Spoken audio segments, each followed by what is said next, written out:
What is up, everybody? Welcome back to RacingDudes.com, and welcome back to another one of our best bets update. So I kind of went through this last week. I kind of went through my plays, and I got an email, and it's like, hey, you should do like more of that and kind of go more in depth of what you were thinking on some of these plays. So that makes a ton of sense. So I'll pull up what I did last week as well. This was Sunday, March 10th. Through Saturday, March 16th. That was the week we're going to cover. Now, I'll put this up on the board for you here, and I've got it. Let's see. Yep. Okay, I've got it started. I'll make sure I get started in the right spot there. So let's kind of get going. As you guys know, and I've kind of talked about, I do horse racing, and then I'll do hockey as well. That's kind of my two things. So you're kind of going to notice a theme here. So the first play was the Edmonton Oilers minus a goal and a half at plus 165. They went to Pittsburgh. That's just a team. The Pittsburgh Penguins, a team I'm fading anytime they play somebody decent. So that was kind of all there really was to that is the Oilers are a good team and Pittsburgh's not. So I'm going to go do that right now. So it was just kind of a no-brainer there. So that kicked us off with the win. Tampa Bay Downs, race 6, number 2, Protective was the next bet, and just looked a total kind of an outclassed situation, basically, and just didn't do it. Did not run to the form, that's for sure. And sometimes I do kind of get in a situation where I'm playing a horse that's taken a drop down in class it's just a little too suspicious, and that's kind of what Protective was doing in that spot. So, just didn't run very well. Also had that as the best bet for the show that day. And so that was always bad when you miss that one. Also, Nashville Predators plus 120. They were in Winnipeg that day. I'm not sorry. They were in Minnesota that day. I wouldn't say Minnesota's a team I like to fade a lot, but the Predators were red hot, and the Predators have done well for us. We'll get to that in a minute, but the Predators were red hot going into that game. But Minnesota played a great game that day. That ended up the Wild beat the Predators there in overtime. It happens, I thought the Predators played well. They just got beat, basically. Santa Anita race 1, number 4, Phenom was the next one there on Sunday, and just a real easy win there. Another one just totally outclassed that group. Much like Protective and Phenom, same kind of thing. Just outclassed the group, and they were able to get the job done. And then Paramount Prince, also a win at Gulfstream Park to round out on Sunday. Paramount Prince was dropping back down in class, getting on that synthetic surface at Gulfstream after running pretty darn well against Stakes Company up at Woodbine. Obviously, this horse from their Triple Crown series up there, winner of the Queen's Plate. So I thought this made a ton of sense to play here, Paramount Prince. And, like I said, kind of easy. I think won by 4 or 5 lengths. So no problem there. Let's go to Monday. The New York Rangers minus a goal and a half was plus 160. Rangers were playing the Devils. The Devils are another team I like to fade a lot. That did bite me a time or two, over the week. But the minus a goal and a half at plus 160. Sometimes you get lucky, though. This was a 2-1 hockey game. Rangers got a late empty net goal. So they were up 2-0. They gave up a goal in the third period to make it 2-1. It's got really worried, but then they get that empty netter. Sometimes that's kind of your bailout. And I think with hockey, you do have to remember, like if you lay a run and a half in baseball, that's a popular play. It's tougher because if you lay a goal and a half in hockey and you got a 1-goal lead, that other team's going to pull the goalie and you're shooting an empty net. So that was kind of the help with hockey while I'll lay that a little bit more, even though I still want to get that big plus money price. All right, let's keep going. A very rare basketball play here. South Dakota State minus 1.5. I just really like them in that spot. They were able to get it done. Played the Detroit Red Wings there as well. Let's see, what day were we on here? This was Tuesday. This was my first bet on Tuesday, and this was a total disaster. Played the Wings, thought they were ready to bounce back, thought they were ready to start getting going. They got beat 7-3 right there, Detroit did. So that was a total disaster there. Played under a goal and a half, first period. With the New York Rangers and the Carolina Hurricanes. That was an easy one that got in there. And with these under goal and a half first periods, it's really not rocket science. You're just looking, okay, what two teams have good defenses, what two teams have goaltending that's pretty good, and then what kind of the team styles, right? And that was the big thing. Carolina and New York both like to play a little bit more of a tighter checking game. So when you get that kind of matchup with two teams that kind of like to play that style and the goaltending's capable, that's when you try to fire on that. So that's self-explanatory, I think. And then another rare basketball there to close out Tuesday was Gonzaga -2.5. They got smoked. So not a good look there at all. So, pretty slow Tuesday. Wednesday, a little bit of a bounce back. Once again, going with that under goal and a half first period, the St. Louis Blues, LA Kings. And again, it's self-explanatory. The Blues don't score a lot. The Kings don't really either.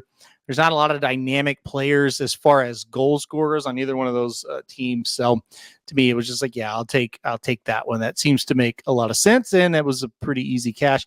Talk about Nashville. Again, these are Wednesday's plays here. We talked about the Predators before losing when they come back to win in this spot here. And this is basically, I'm just riding the Predators. They're on the road against the Winnipeg Jets. The Jets are a very good team. Overall, the Jets are going to show a better record. So you're going to get Nashville even, at this plus money price. But you got to look at, last 15 games. Nashville's been the better team. So took a shot there and got the job done with Nashville. All right, let's keep going here. Let's see where we're at. Another play here. This Charlestown play. This is a horse racing play. Charlestown race 4. This was a situation I thought definitely this horse might be 1-5, but ended up going off 3-5. That's good enough for me. $60 play here. Ellie's Big Secret. Basically, this is a 4.5 furlong race at Charlestown. And when you catch those, there's certain horses that, hey, if they get out of the gate, they're going to win. They just love that distance. She's one of them, and broke well. Got it done. Very, very easy there. All right, let's go to Thursday and look. Total disaster on Thursday.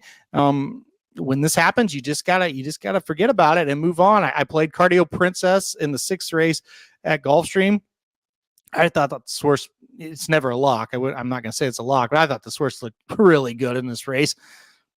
Just let a horse get out in front, and she couldn't catch her. Basically, ran second, didn't run bad, but just ran second.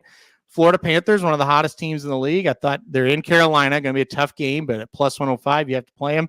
They got beat 4-0. They didn't even ever at any point they weren't even in the game. Toronto Maple Leafs and Philadelphia Flyers under 1.5 goals first period. I think they had like 3 goals in the first period within the first 6 minutes. And again, I did the exact same thing that I've been doing, and I lost all 3. That's gambling for you in a nutshell. It's never, it never works out exactly how you have planned. That's for sure. All right, let's go to Friday. Tampa Bay Downs, race 7, the number 3 elevated game. This was a class dropper for Jamie Ness, who was lone speed on the turf. I mean, that's all I really need to explain there. Santa Anita, race 7, the number 4, Known Idea. This horse nearly won on debut, was running second time. This is again how luck plays into this. I thought the horse would win by 2 or 3 lengths, won by the narrowest of noses. I mean, it was a miracle. This one cashed, but it was a cash. And so it kind of makes your day a heck of a lot better. So then we go to Saturday, last day of the week for this. And you see, I'm on a 6 game or race win streak. A lot of luck involved in this one. The Rangers -1.5 goals at plus 178 is another. They were at Pittsburgh. It's just a fade Pittsburgh type of thing right now. That's all there is to it. I'm just fading them when they're playing anybody with a pulse. I'm fading them, and it's working out. Now, if they're in San Jose or in Anaheim, I'm not. But the Rangers -1.5 goals against a team I think's not very good, and it's plus 178. Yeah, I'm taking it. Santa Anita, $50 exacta. This was the chosen Vron over the Glatt horse and the Baffert horse. So in an exacta, still didn't get a great payout, but it was pretty much a non-sweat exacta that came in there. That one didn't have luck. That's how you drew it up. St. Louis Blues plus 110, another lucky one. They blew a 2-goal lead. It goes into a shootout. I mean, it's a coin flip no matter who's involved when you get into a shootout, and the Blues got the job done there for a plus 110. And then this was, again, the Nashville game. And again, I think as a gambler, you look at the game on Sunday where Nashville lost, but you saw I played Nashville back, and then I played Nashville back again. So you can't really, you got to, especially with hockey, you got to have a short memory. Wow, they lost. They screwed me. Don't ever really think like that, because then you would have missed out on a plus 135. And then this big one, and this was the biggest one of the weekend, Nashville -1.5 goals. They were in Seattle. Seattle is a team that doesn't really score a lot. They're not a great team anyway. You got a red hot Nashville Predator team. This was a 1-1 game with 17 minutes to go in the third period, and it looked like, well, at plus 210, I had to play it. I just felt like I had to. And if I lose it, I'm not going to get upset because I just thought this was way too good. All of a sudden, Nashville gets 2 goals within like 3 minutes. They're up 3-1, and it works out. Sometimes they work out like that. Sometimes they don't. But the biggest thing for me was there's no way I'm not taking plus 210 on a clearly the better team right now at minus a goal and a half. If it's plus 110, I'm not doing it. At plus 210, there's just no way I'm not going to do that. So let's go down to the best bets page. We'll go summarize the week here. So last week, 15-7 once again. I think I was 15-7 last week too. I can't remember. So pretty good week again here. But I mean, I'm going to recap this no matter what, day in and day out, or week in and week out, I should say, because somebody said, hey, you should do it. That's easy enough for me. I mean, you guys are the ones watching. So I'll go through and kind of give you my ideas and thoughts on why I'm doing exactly what I'm doing. You can check out everybody.